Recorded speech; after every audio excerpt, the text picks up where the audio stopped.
Today I'm going to talk about domestic violence. Domestic violence is best described as the willful limitation, physical assault, battery, sexual assault, and/or other abusive behavior as a part of a systematic pattern of power and control perpetrated by one intimate partner against the other. The keyword in that definition to me is a pattern. The abuse is something that happens over time and regularly. For example, telling the victim that they never do anything right, having jealousy overall or jealousy of the victim's family and their close friends, accusing the victim of cheating, and monitoring the victim's every move. Basically having access to their credit card numbers, passwords to social media, which in turn can cause insecurities in the relationship. Abuse also, I must note, is not only solely physical, but also verbal. Hitting is most of what people actually know. They know like hitting and beating, but it's not just beating physically. It's also talking down towards somebody. And in the case study, that is what happens and what triggers his physical abuse towards her. So problems.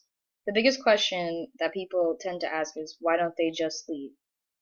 Well, victims want the abuse from their spouse to end, but not the relationship. They're still in love with the abuser. The abuser has been a big part of their lives, and to just give up seems like they're not doing their part in the relationship, so they don't want to just leave.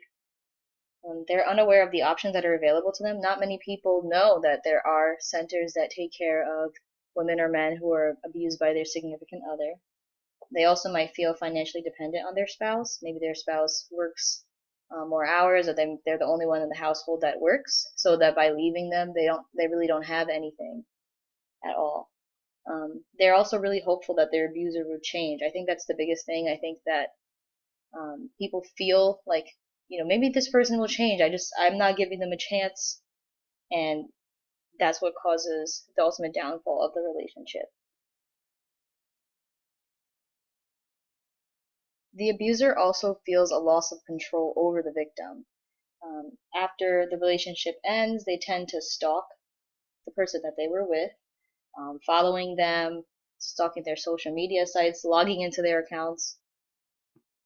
In the case study, he still verbally abused his ex-wife and his children.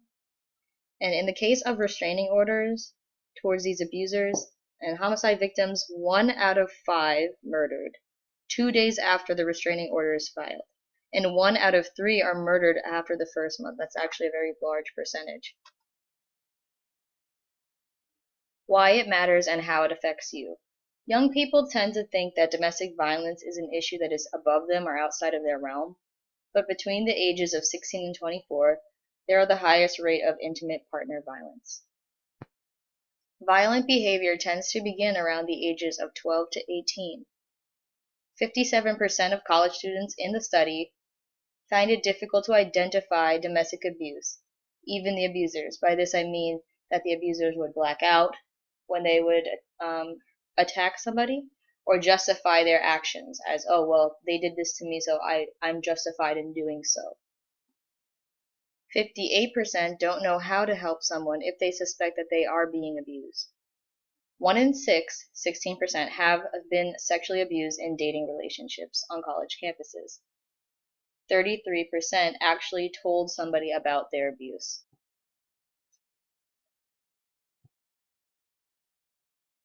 Those who are victims of domestic violence are at higher risk for substance abuse and eating disorders, and half of the victims do attempt suicide. So these are the links for the videos I provided. I'm going to test it out, and if they do not work, I'll just attach each of these links in the email that I'm going to send. Okay, so this is a commercial that aired during the Super Bowl 2015 about domestic violence.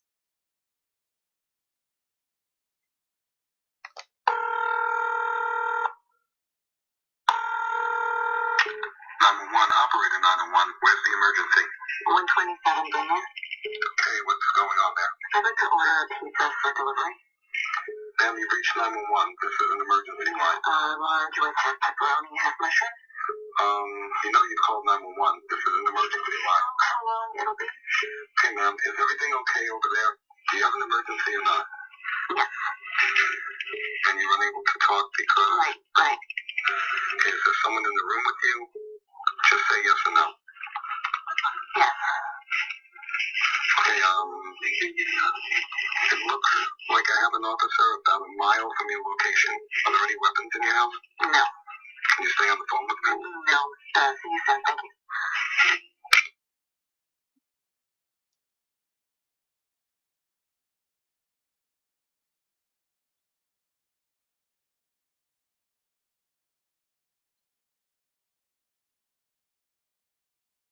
So this is another commercial about anti-domestic violence.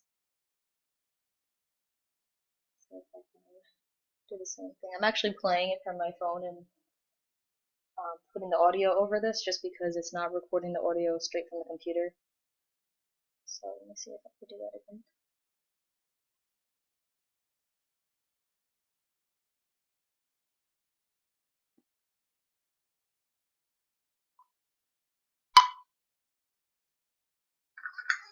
Mama or Tim? 5.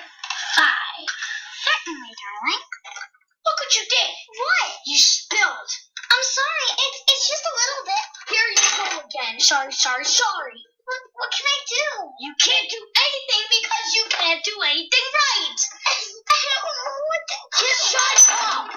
Say what it is in your teeth.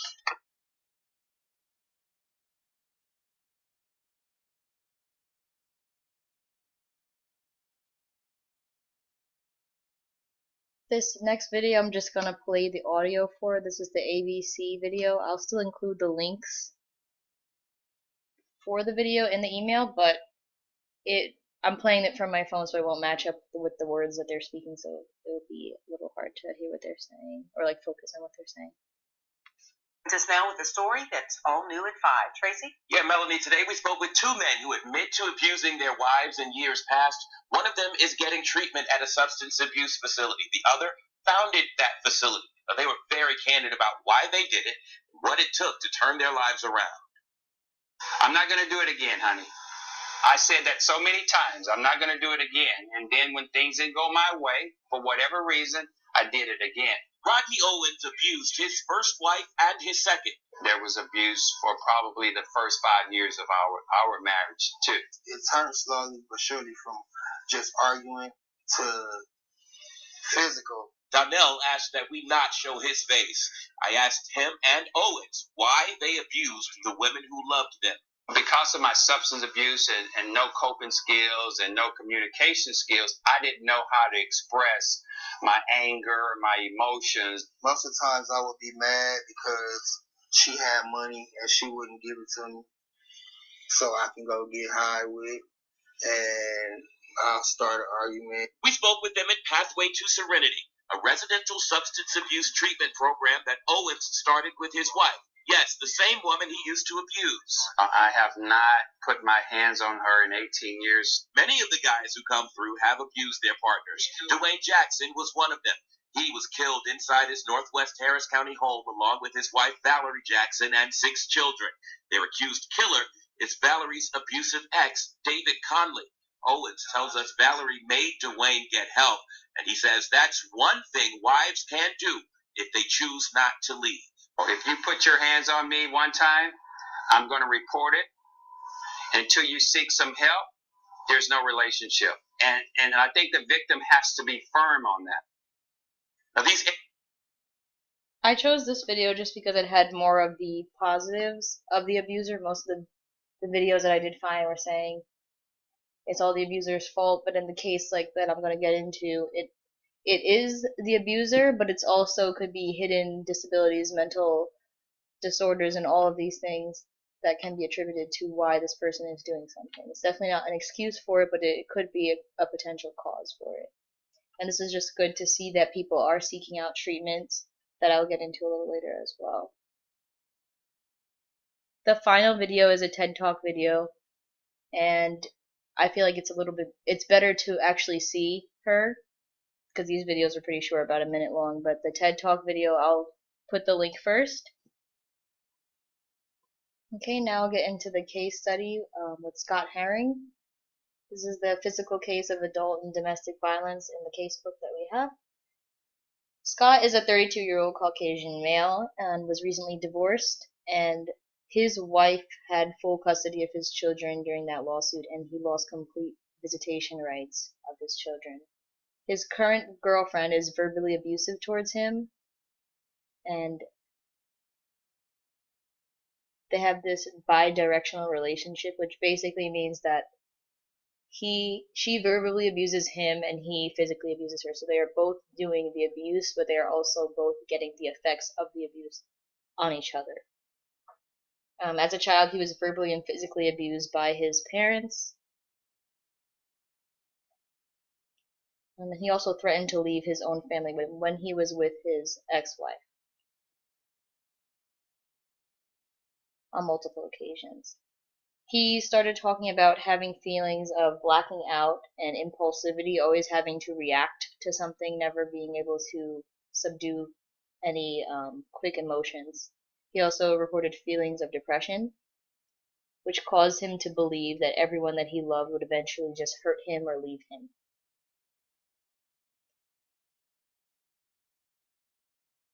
The first occasion of violence was when he was 25 years old, which he does believe was brought on by stress and estrangement from his family. He hadn't talked to his brother or his parents because they were all into drugs and substance abuse. He also blamed it on his distance from his now ex-wife. He had worked many hours at his job and he hadn't been able to see her that often, so that put a strain on their relationship, and he wasn't able to see her or be with her as much as he would have liked, so that caused a stress that he took out on her. He didn't make that much money from the job that he had, and like I said, he worked lots of hours. One thing that I found interesting that he stated was that he received reinforcement. Whenever he hit his wife, she would stop yelling at him, she'd go back into her room or cry, and it gave him a sense of relief because she stopped doing what he didn't want her to do. And that's what I feel started this entire thing between them. He would react, she would go away, and that's what caused this whole abuse cycle.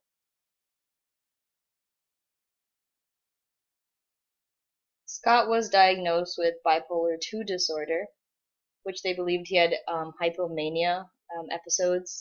He believed that he was sometimes untouchable or all-powerful, and stated things like, because nothing can happen to me, when he was asked why he does certain things, and does he think that he can get away with it. And he said nothing. He thought that absolutely nothing can happen to him because he's untouchable. He also had a problem. He wasn't assertive enough, so he never asked for things assertively, like asked for things. But when he got into this manic state, he started aggressively asking for things. And once he saw that things were going his way, when he aggressively asked for things, he continued to do it. Almost like conditioning in a sense. He also was diagnosed with borderline personality disorder and social phobia.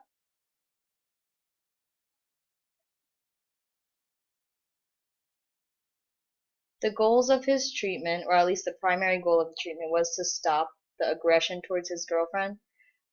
If in this sense they meant that the aggression would stop, so the hitting would stop and the beating would stop. He currently interpreted behavior as having a negative intent. So if someone did anything, it was out of spite or out of revenge or with a negative meaning. If somebody had, let's say, taken a pen off of his desk, they just needed a pen to write something, you think that they were getting back at them for something that happened a while ago. He just had this whole negative vibe towards everything that happened. Anything that happened, he would say that this person did it on purpose, this person had it out for them, they're just getting revenge on him. The goal of it also was to control his regular interpretation of others by thinking and reinterpreting them as a neutral or positive. So even though the second one necessarily isn't a goal, it's something that he had hanging over his head, but the third bullet point here is explaining that this was supposed to help control his interpretation of others. Not by getting rid of it, because that's not the goal. The goal